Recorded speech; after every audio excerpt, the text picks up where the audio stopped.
Minggu kedua di dalam rangkaian berkaitan dengan keraguan, kita akan menggumulkan bagaimana keraguan itu seringkali terkait dengan ekspektasi kita. Dan ekspektasi kita ini seringkali mengganggu relasi kita. Termasuk relasi kita dengan Tuhan. Dan tanpa disadari, seringkali saudara-saudara, kita membangun ekspektasi kita di dalam doa kita, di dalam kehidupan pribadi kita. Ekspektasi kita kepada Tuhan tercontoh atau yang dicontohkan oleh seorang bernama Petrus di dalam Matius pasal yang ke-16 ayat 22 sampai 23. Ada rangkaian panjang ungkapan ini. Siapa Petrus? Dia adalah murid Kristus. Siapa Petrus? Dia orang yang dipilih oleh Tuhan untuk dekat dengan dia. Dia adalah 3 dari murid-muridnya yang dekat dengan dia. Kurang berapa dekat sih Petrus dengan Yesus? Sedekat itu Petrus dengan Yesus. Tapi rupanya kalau kita melihat di dalam ayat ini, Petrus mengekspektasikan sesuatu kepada Yesus. Ada sebuah percakapan yang tensinya tinggi. Kalau Bapak Ibu membaca di dalam bahasa Inggrisnya lebih kelihatan. Ada tensi yang sangat tinggi dari percakapan ini. Ada yang menegur, ada yang mengkoreksi, ada yang memarahi, ada yang menarik tangannya. Ini seperti biasa percakapan kita di rumah, bukan? Ketika kita tarik tangan anak kita, tarik tangan istri kita, dan memarahi dia, ada sesuatu yang kita ingin koreksi dari anak, istri, suami. Ya. Tapi yang menarik di sini, kenapa Yesus menegur Petrus, tetapi yang dibawa-bawa itu iblis? Ini kan ada sesuatu yang aneh nih. Yesus bercakap-cakap dengan Petrus, tapi kenapa di sana dibawa-bawa iblis? Nah ini dia nih. Mari kita bersama menyingkap ya, apa sebenarnya yang terjadi di dalam Matius 16. Loh kok iblis ikut-ikut Pak? Saya menghubungkan dengan Efesus pasal 4 ayat yang ke-26, 27 bahwa setiap kesempatan di mana kehidupan kita renggang itu adalah kesempatan iblis untuk menggocoh dan menghancurkan hidup kita.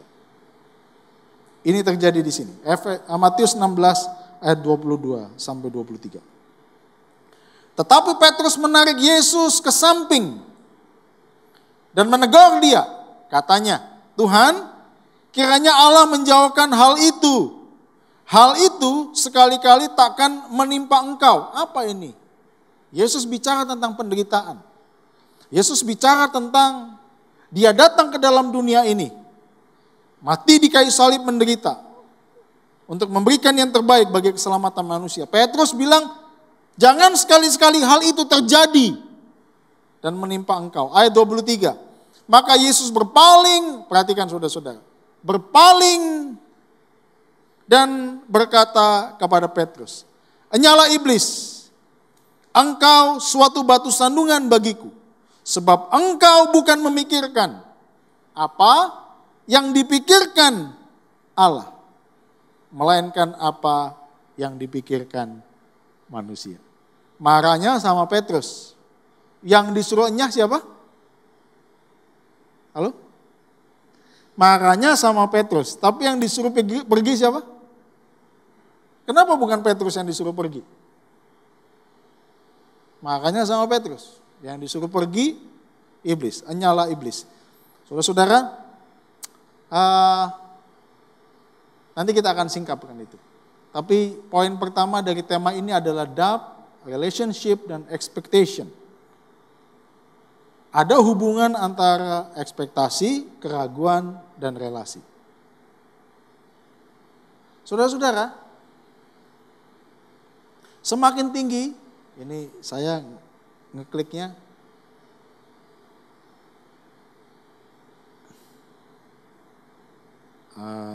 Oke. Dr. E ya.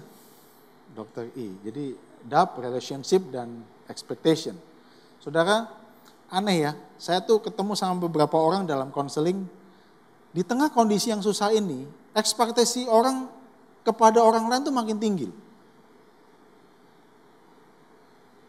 Saya tidak tahu saudara.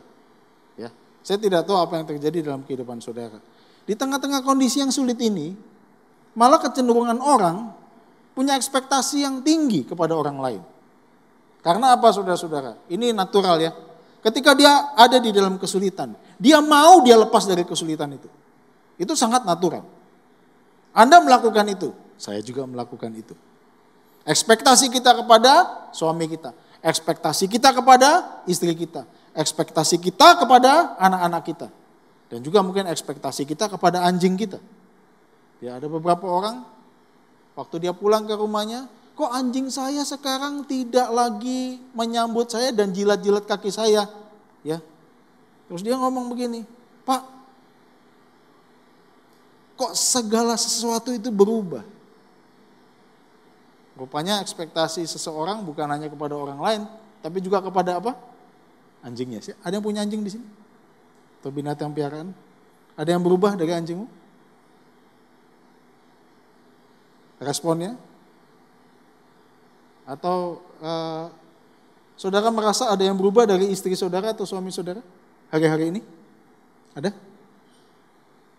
Atau ada yang berubah dari anak-anak saudara? Ada? Saudara melihat itu, menyaksikan itu? Saudara, pertanyaannya begini, yang berubah istri Anda atau ekspektasi Anda? Semakin tinggi ekspektasi, semakin kecewalah Anda kepada orang itu, betul? Semakin ekspektasi engkau pada pacarmu, semakin punya potensi engkau kecewa terhadap pacarmu. Betul? Pertanyaan kemudian, Pak, yang perlu dikoreksi ekspektasi saya atau orang itu mengikuti ekspektasi saya? Terima kasih.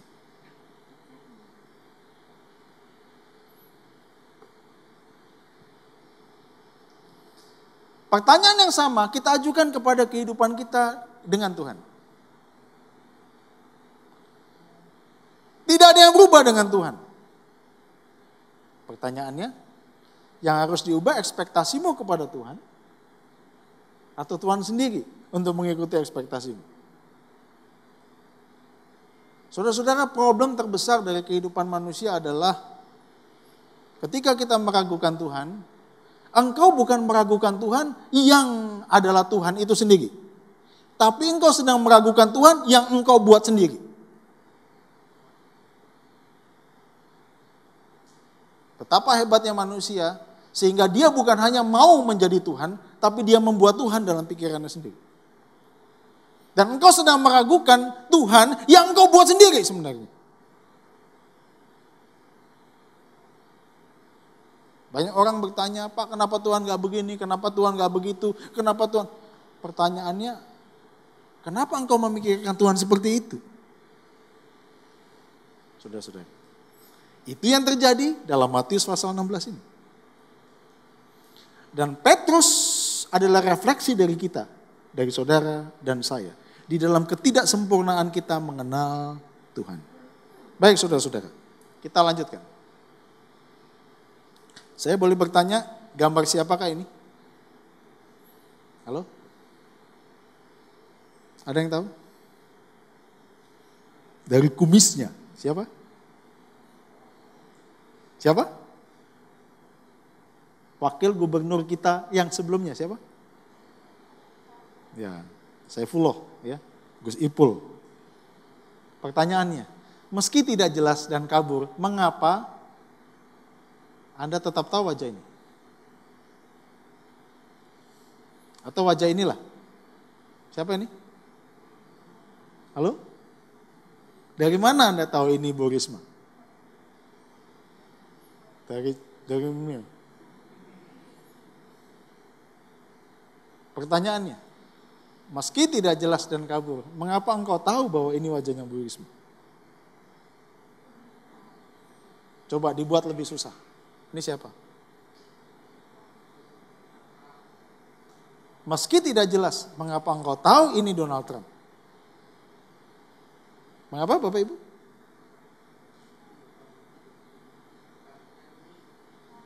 Rambutnya kuning.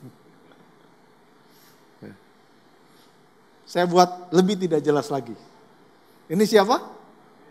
Dari mana Anda tahu ini?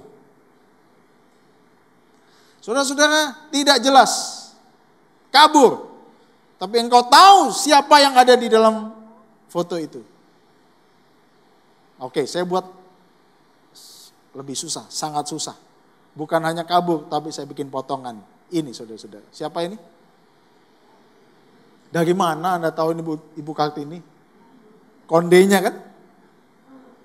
Pertanyaannya begini, meski potongan, kabur, mengapa Anda tahu bahwa ini adalah wajah-wajah? Gini saudara-saudara, refleksi saya, satu.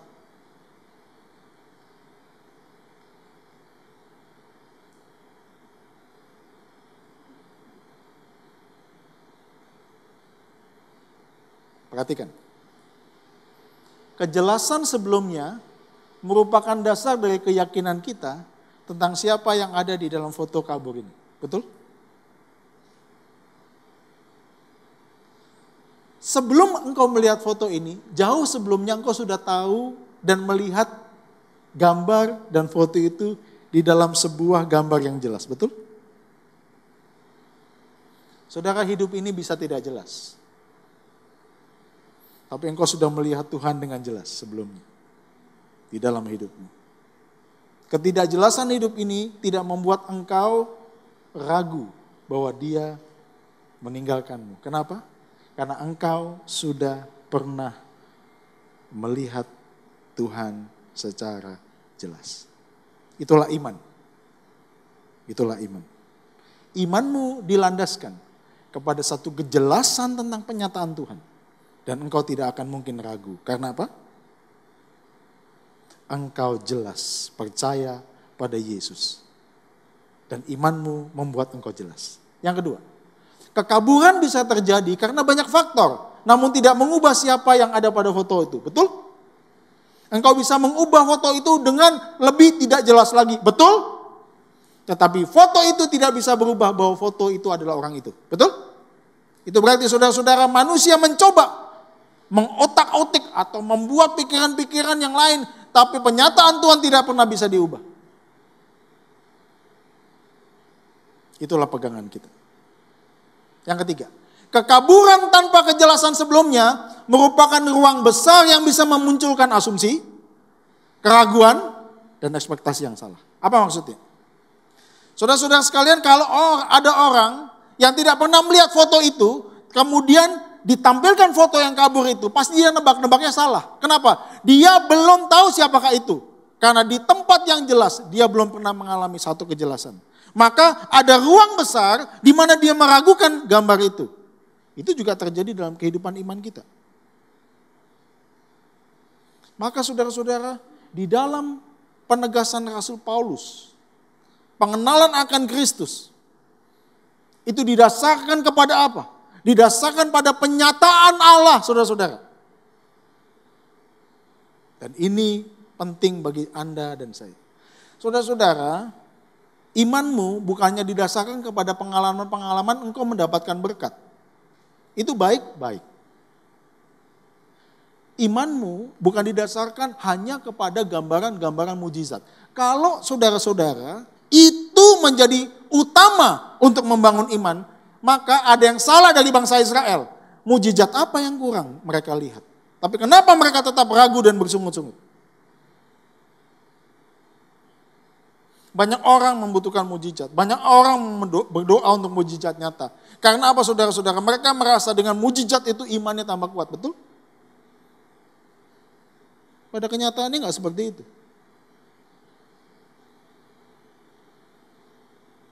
Pada kenyataannya tidak seperti itu.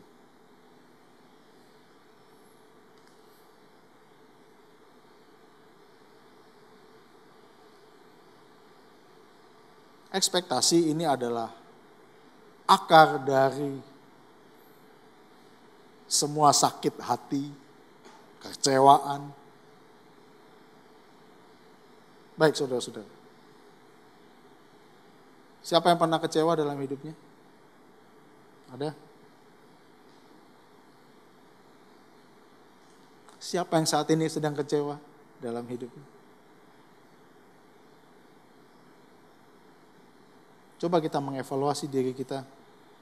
Adakah ekspektasi yang saudara perlu ubah? Apa itu ekspektasi, Pak? Ini dia. Ekspektasi adalah membayangkan tentang sesuatu yang akan terwujud dengan tuntutan tertentu. Saudara-saudara, ekspektasi itu ada kandungan tuntutannya, betul nggak?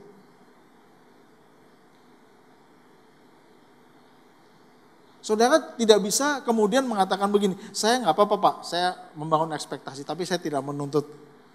Rasanya agak nggak mungkin.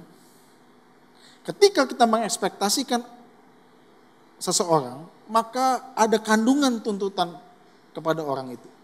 Maka kenapa itu menekan? Kenapa itu membuat relasi saudara juga terganggu ketika orang itu tidak mencapai ekspektasi? Saudara, ekspektasi itu bukan fakta. Namun muncul dari keinginan diri atas kenyataan.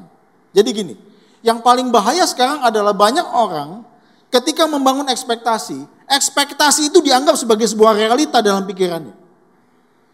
Saya ingin istri saya seperti ini. Saya ingin istri saya melakukan ini. Dan engkau sedang membangun sebuah penegasan bahwa faktanya harus begini. Saudara, ekspektasi itu bukan fakta. Ekspektasi itu adalah bayanganmu terhadap fakta. Bukan fakta itu sendiri. Nah, saya boleh tanya sama saudara, ini challenge kita. Alkitab itu ekspektasi manusia terhadap Allah atau penyataan Allah tentang dirinya sendiri? Saya mau nanya. Halo? Alkitab itu tulisan yang kita pegang, Alkitab, itu ekspektasi manusia terhadap Allah atau penyataan Allah tentang dirinya sendiri?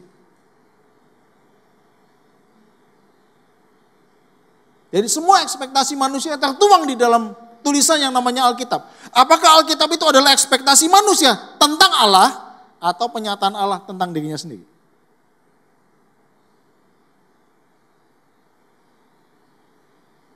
Ayo.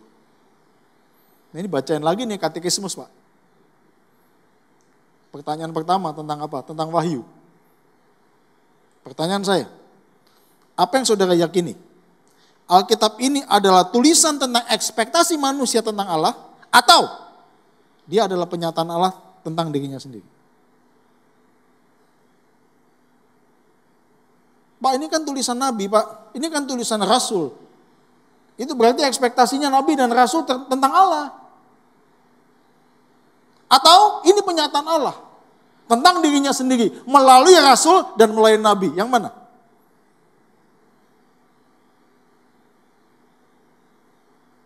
Saudara, ini challenge terbesar dalam kehidupan orang percaya.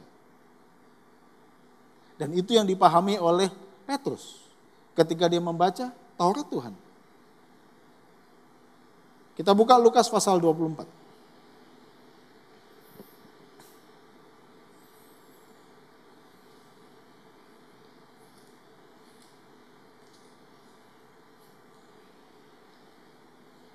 Keraguan tentang Allah yang kita ajukan sebenarnya keraguan saudara tentang Allah yang saudara buat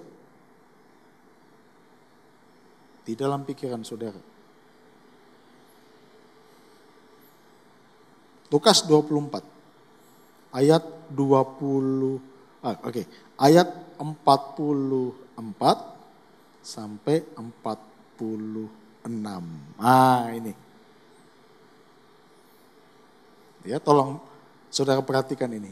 Perhatikan saudara-saudara, ini luar biasa. Ia berkata kepada mereka, ini siapa? Yesus. Yesus berkata kepada mereka ini siapa? Murid-muridnya. Di mana dia menampakkan diri. Baik, inilah perkataanku yang telah kukatakan kepadamu ketika aku masih bersama-sama dengan kamu. Yakni, bahwa harus digenapi sesemua yang tertulis tentang aku di dalam apa? Di dalam apa saudara? Kitab Musa, nabi-nabi, dan di dalam di dalam singkatannya tanah. Tanah itu Taurat. N-nya itu Navim. K-nya itu Ketuvim, tulisan. Salah satunya Mazmur, tanah. Tanah itu adalah sebuah kitab penyataan Allah yang diberikan kepada orang Israel, tanah. Lalu ia membuka pikiran mereka tentang mereka, sehingga mereka mengerti kitab suci, katanya kepada mereka. Ada tertulis demikian, Mesias harus menderita dan bangkit dari antara orang mati pada hari yang ketiga. Dan lagi ayat 47. Dan lagi dalam namanya berita tentang pertobatan dan pengampunan dosa harus disampaikan kepada segala bangsa mulai dari Yerusalem. Bapak, Ibu, Saudara-saudara, salib itu bukan tanda kekalahan. Perhatikan. Salib adalah tanda kemenangan. Di sini ada salib. Di depan ada salib. Kenapa orang Kristen pasang salib? Itu adalah tanda kemenangan Kristus di dalam kehidupan manusia. Engkau percaya Yesus menang, saudara-saudara? Percaya? Percaya Yesus sudah bangkit? Bukan hanya kita percaya Yesus sudah bangkit. Yesus yang bangkit itu bersama dengan saya di dalam kehidupan ini. Engkau bukan hanya percaya Yesus sudah bangkit. Semua orang bisa begitu. Tapi engkau percaya Yesus yang bangkit bersama dengan saya. Berjalan di dalam jalan kebangkitan dan jalan kemenangan. Itu yang kita yakini sampai saat ini. Dan saudara-saudara harus jelas. Pak, berarti saya nggak boleh dong punya harapan sama Tuhan. Oh, salah itu. Karena beberapa orang membedakan antara ekspektasi dan harapan. Expectation versus hope. Apa bedanya? Ini saudara. Ekspektasi itu bertumpu pada keinginan diri atas sesuatu. Sedangkan harapan bertumbuh pada sesuatu di luar diri, apa adanya. Ketika engkau berharap sama Tuhan, engkau harus berharap seperti yang Alkitab nyatakan tentang Tuhan itu. Engkau jangan membangun ekspektasi tentang Tuhan berdasarkan keinginanmu sendiri. Maka Yakobus mengatakan apa? Kamu salah berdoa. Aduh. Ya ampun. Yakobus ngomong begitu. Karena yang kamu doakan adalah apa? Untuk memuaskan nafsumu sendiri. Aduh, ada orang doa untuk memuaskan nafsunya sendiri. Ada saudara-saudara, dicatat oleh Yakobus. Itu berarti ketika dia berdoa, dia sedang membangun ekspektasi tentang Tuhan.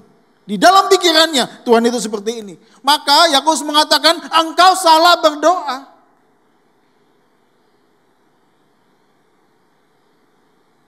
Kita berharap sama Tuhan. Seperti yang Tuhan nyatakan di dalam Alkitab. Itu yang mau dinyatakan kepada Petrus. Di dalam Matius 16, saudara-saudara. Ayat 22 sampai 23. Menarik sekali. Yesus bicara kepada Petrus, tapi yang disuruhnya adalah iblis. Karena saudara-saudara, iblis itu memikirkan apa yang dipikirkan manusia. Kata memikirkan itu apa artinya? Ya, kata memikirkan itu artinya menyenangkan atau memikirkan kesenangan. Ketika manusia memikirkan tentang Tuhan, manusia itu memikirkan tentang kesenangannya sendiri. Kemudian membangun Tuhan di dalam pikirannya untuk menyenangkan dirinya sendiri. Mengerti maksud saya? Dan itu saudara-saudara yang dipakai oleh iblis untuk membuat manusia akhirnya membangun berhala di dalam pikirannya yang kemudian disebut dengan Tuhan. Maka saudara-saudara, bahaya terbesar saudara-saudara dalam kehidupan kita. Ketika pengenalan kita cetek, pemahaman kita tentang Tuhan tidak utuh, kita bisa membangun sesuatu dalam pikiran kita yang kita sebut dengan Tuhan. Kita berdoa kepada yang dipikirkan itu. Dan itu bisa salah semua. Maka teologi apapun harus kembali ke sini. Ke Alkitab penyataan Tuhan. Teologi apapun sudah harus kembali ke sini. Teologi itu bukan Tuhan. Teologi adalah sebuah proses atau upaya untuk apa? Untuk memahami tentang penyataan Tuhan. Tetapi teologi itu bukan penyataan Tuhan. Harus kembali ke sini, ya. Gereja harus kembali ke sini. Kalau tidak, saudara-saudara, gereja sedang membangun sesuatu yang dipikirkannya tentang Tuhan, tapi itu bukan Tuhan yang sesungguhnya. Karena apa? Bahaya terbesar di dalam kehidupan manusia. Kita ini bisa membuat Tuhan di dalam pikiran kita sendiri. Betul nggak? Itu bahaya, teman-teman. Makanya sebelum berdoa, apa yang kau perlu lakukan? Ayo, ini kita teknis dan taktis. Sebelum kita berdoa, engkau berlutut. Apa kata-kata yang pertama engkau harus ucapkan di dalam keterbatasanmu dan ketidaksempurnaanmu dalam berdoa? Begini, saudara-saudara. Tuhan, kuasai pikiran hatiku dengan roh-Mu yang kudus. Kuduskan pikiranku, kuduskan hatiku. Untuk aku memahami Engkau apa adanya. Seperti yang Kau nyatakan di dalam firman. Makanya apa? Iman itu timbul dari pendengaran akan firman. Penyataan Tuhan. Jangan membuat imanmu yang salah. Dengan pemahaman yang sempalan terhadap firman Tuhan. Saudara-saudara, bahaya sekali. Saudara, hati-hati dengan klaim-klaim firman Tuhan. Saya dulu seringkali ada orang klaim ayat tertentu diklaim, saudara-saudara. Budaya sana ayat itu diklaim. Tuhan tuh diklaim dengan ayat itu. Tapi nggak pernah Anda lakukan ya? Di sini nggak Pak ya? Nggak ya? Nggak. Di sini aman rasanya. Rasanya aman. Rasanya. Itu diambil ayat klaim. Waduh. Itu kasusnya waktu itu ada seseorang yang itu loh, mendoakan teman hidup. Diklaim ayat itu. Yang diklaim itu ayatnya itu loh, doa Yabes. Aduh, saya bilang, maaf non, saya mau ngomong sesuatu. Rasanya harus punya pemahaman yang lebih utuh tentang doa Yabes, tentang firman Tuhan. Hati-hati saudara-saudara. Bangun pikiranmu berdasarkan penyataan Allah. Berlutut dan tunduk padanya dan minta Tuhan menguasai pikiranmu. Saya boleh bertanya, ini challenge. Siapa yang sudah menikah di sini? Ngaku, ayo ngaku. Oke. Ngaku ya, saya sudah menikah, gitu, bangga ya. Walaupun nggak bersama dengan istri atau suaminya ya, di rumah Pak, mungkin lagi nggak enak badan. Siapa yang belum menikah? Ngaku, nggak apa-apa, ngaku. Oke, tapi mau menikah ya? Oke. Saya boleh bertanya, Alkitab mengajarkan pernikahan itu membahagiakan atau pernikahan itu menguduskan? Yang mana? Apa? Wah, belum menikah? Belum punya pacar? Sudah? Aduh sayang sekali ya. Soalnya di sini langsung waktu kamu jawab begitu langsung ini yang saya cari Tuhan ya. Saudara-saudara, Alkitab mengajarkan begini. Ini luar biasa nilai Alkitab. Alkitab mengajarkan pertama-tama pernikahan itu bukan membahagiakan, tapi menguduskan. Karena tanpa kekudusan tidak ada kebahagiaan. Amin.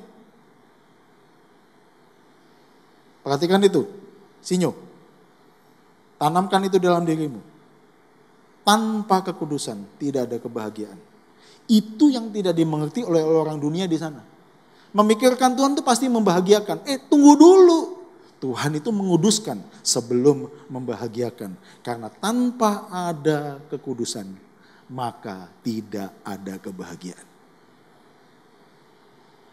Maka berlutut sama suami dan istrimu di masa pandemik ini. Katakan begini, Tuhan kuduskan aku sebelum engkau bahagiakan aku, gitu. Berani saudara doa gitu? Kuduskan pernikahanku, kuduskan seksualitasku sebelum engkau bahagiakan aku. Ada kebahagiaan di luar kekudusan? Kalau ada, Anda tidak perlu jadi Kristen. Karena kekristenan itu menguduskan dulu. Karena di dalam kekudusan ada kebahagiaan. Pernikahanmu akan dikuduskan oleh Tuhan, maka engkau akan bahagia, saudara-saudara. Sebelum menikah, engkau masih bujang hidup dalam kekudusan, ya. Yang cewek-cewek juga, ya. Kuduskan hidup. Karena di dalam kekudusan ada kebahagiaan. Aneh ya? Saudara ngomong begini, kenapa sih orang Kristen suka pikul salib? Saya mau tanya, ketika Anda pikul salib, Anda bahagia nggak?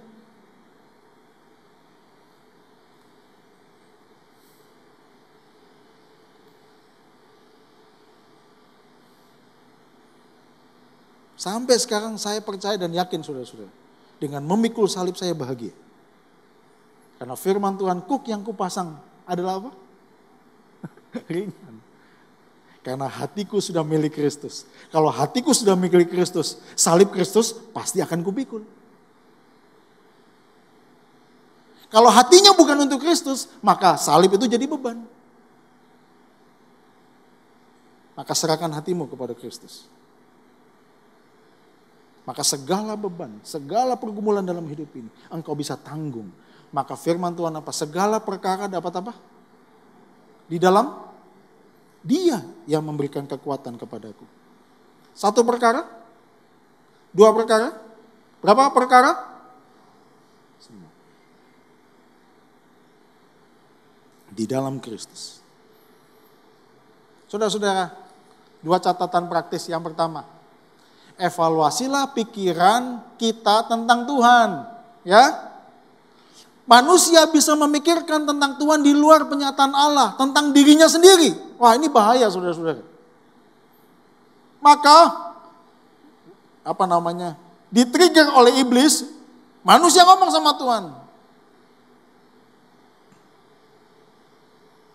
Perempuan yang kau tempatkan. Waduh. Itu menyalahkan Tuhan. Perempuan yang kau tempatkan. Perempuan ngomong apa?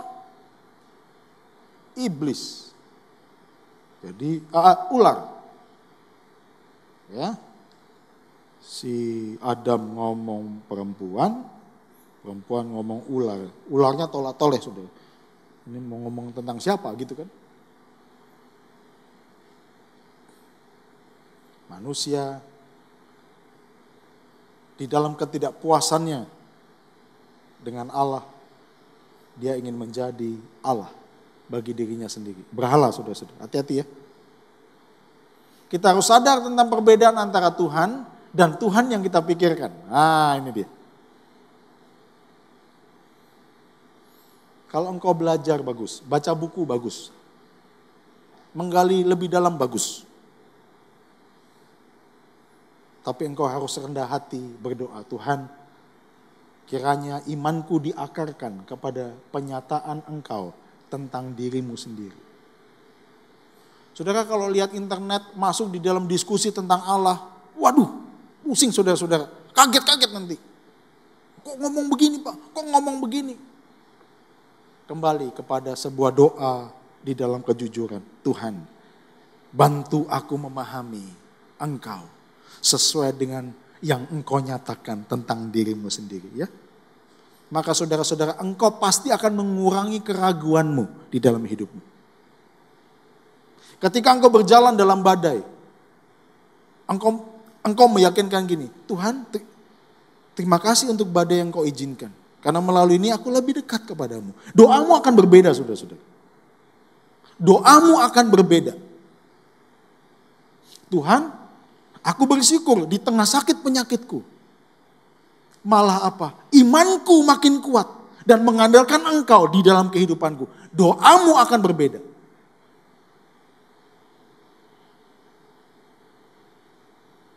Doamu akan berbeda. Ada orang yang sampai dipanggil Tuhan menderita demikian rupa karena penyakitnya. Sampai gak bisa ngomong. Di tengah-tengah dia gak bisa ngomong. Doanya begini. waktu saya datang, dia ngomong tapi nggak jelas. Dia ngomong begini. Yang menerjemahkan doanya, kata-katanya tuh anaknya. Yang tahu maksudnya ibunya apa. Gitu. Pak Sandi, maksud mama saya bersyukur. Saya agak bingung, bersyukur kenapa Nyu? Bersyukur karena anak-anak saya itu dampingi saya setiap hari. Ngejus sayur, ngejus makanan, dan menyandoi untuk mamanya di dalam proses mamanya itu sakit. Wah. Hidupnya, doanya berbeda. Saya boleh bertanya kepada Bapak Ibu, apa yang membedakan kita dari orang yang tidak percaya pada Kristus? Waktu kita punya uang? Waktu mobil kita 4? Waktu perusahaan kita jaya? Apa yang membedakan? Kesetiaanmu di tengah padang gurun. Pandemik adalah sebuah kesempatan untuk bersaksi tentang kesetiaanmu dan kesetiaanku. Ya. Maka Bapak Ibu, di dalam kondisi ini kesempatan kita untuk bersaksi tentang kualitas kesetiaannya di dalam kehidupan kita. Dan kita respon dengan kesetiaan kita kepadanya. Terus bergantung pada Tuhan ya. Kita perlu beralih dari apa yang kita pikirkan tentang Tuhan kepada Tuhan yang sesungguhnya, saudara-saudara. Karena kalau tidak engkau akan terus ragu, engkau akan terus kecewa dan ragu. Diliputi hari-harimu dengan kecewa dan ragu, tapi engkau tidak mau beranjak dari pikiranmu sendiri. Harus beralih dari situ, saudara-saudara. Kalau engkau tambah ragu, engkau tambah percaya, engkau makin apatis. Hatimu makin dingin. Ada sesuatu yang perlu engkau koreksi, hidup kita koreksi tentang Tuhan. Maka saudara-saudara, firman Tuhan mengatakan jangan membuat bagimu patung. Kenapa patung? Patung sebelum dibuat, itu harus dipikirkan dulu mau bagaimana patung itu. Maka saudara-saudara, kenapa ini dilarang? Karena pembuat patung itu sebenarnya merupakan refleksi dari pikiran manusia sendiri tentang Allah. Maka betapa bahayanya itu. Saudara-saudara, sekali-sekali yang pemuda-pemuda baca buku ini buku lama, tapi patut untuk dibaca. Mungkin Pak Haryadi sudah baca buku ini. Saya baca ini kaget-kaget, saudara-saudara. Karena seringkali pemahaman kita tentang Yesus sempalan. Sempal itu apa ya? Potong-potong, nggak utuh. Dan ketika kita punya pemahaman tentang Yesus yang potong-potong, kita membangun ekspektasi yang salah, harapan yang salah, iman yang salah. Memang kita tidak sempurna, tetapi saudara-saudara sekalian, kita perlu dan patut untuk terus disempurnakan. Salah satunya apa? Dengan dalam pengenalan kita akan Kristus. Ya? Masalah terbesar kekristenan sejak awal bukan penganiayaan. Bukan hadirnya keyakinan lain. Bukan kemiskinan. Bukan ajaran sesat. Masalah terbesar kekristenan adalah apa? Kedangkalan pengenalan akan Yesus. Dari faktor utama penyebab kedangkalan itu adalah apa? Menjadikan pikiran manusia itu sebagai pusat. Saudara, saya bersyukur diberikan kesempatan dalam masa-masa ini, masa pandemik ini ke beberapa tempat di Indonesia. Mau di Surabaya, mau dimanapun, mau di NTT, mau di Sulawesi, mau di Sumatera, mau di Kalimantan, masalah kekristenan cuma satu yang utama. Apa itu? Kedangkalan iman.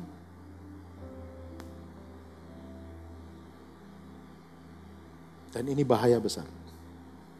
Kekristenan makin dangkal, makin gampang goyahnya. Makin gampang digoyahkan, saudara. Maka kita harus kembali di dalam kedalaman kita. Masa paceklik, masa di padang gurun adalah masa untuk kita makin dalam menggali sumber air.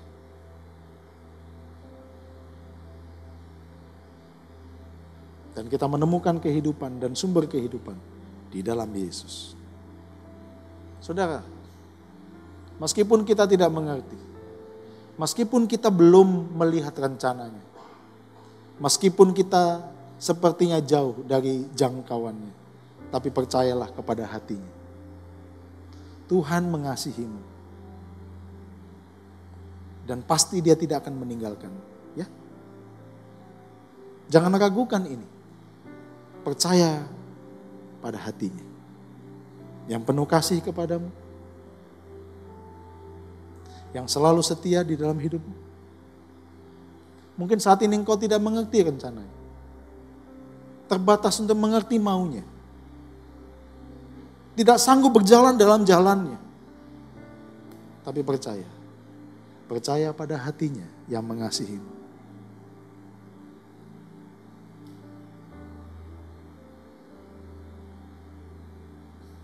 Sadarlah saudara-saudara dalam kondisi ini. Ada yang bisa memanfaatkan situasi. Hati-hati. Kalau engkau memberikan kesempatan pada iblis untuk mengacaukan hidupmu dengan keraguanmu. Dia akan memutarbalikkan segala sesuatu dalam diri. Akan membuat engkau makin ragu dan kecewa. Makin dalam orang kecewa. Makin dalam orang kecewa. Dia marah terhadap dirinya sendiri. Dia marah kepada Tuhan dan marah kepada dunia di sekitarnya. Malah apa? Menjadikan segala sesuatu di sekitar hidupnya menjadi musuh. Malah hidupnya tidak bisa menjadi berkat bagi orang lain. Kenapa? Karena semua orang adalah ancaman bagi dirinya. Mana bisa dia jadi berkat? Mana Petrus bisa jadi berkat dengan kondisi kayak begini? Kalau dia tidak ditegur oleh Tuhan, mungkin dia akan memberitakan kepada orang lain tentang Tuhan yang dipikirkannya. Bukan Tuhan yang dinyatakan di dalam firman Tuhan. Mana dia bisa jadi berkat? Mana dia bisa membagikan kehidupan dan kebenaran? Maka saudara-saudara, kita perlu tunduk, menundukkan diri. Dan kekristenan adalah jalan penundukan total kepada Tuhan. Engkau Kristen, pengikut Kristus, tandanya apa? Saya, kita mau tunduk. Mau tunduk saudara-saudara? Mau tunduk? Mau tunduk pada Yesus?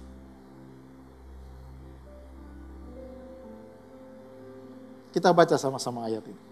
1, 2, 3. Kami mengamatahkan setiap siasat orang dan merubuhkan setiap kubu yang dibangun oleh keangkuhan manusia. Perhatikan. Untuk apa? Menentang pengenalan akan Allah. Kami menawan segala pikiran dan apa? Wah, ini luar biasa ayat.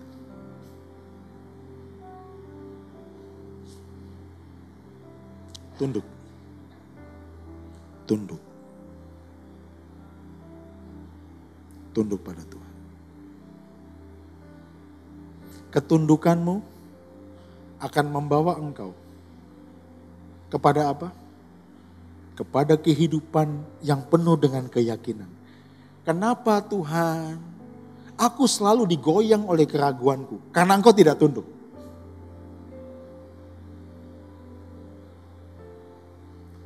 Siapa yang membangun mesbah di dalam rumah tangganya setiap hari? Atau seminggu sekali? Bisa angkat tangan? Lakukan itu terus. Bangun mesbah. Tunjukkan ketundukanmu kepada Tuhan. Tunjukkan bahwa engkau berserah total sama Dia. Karena kita perlu menjalani jalan ketundukan ini.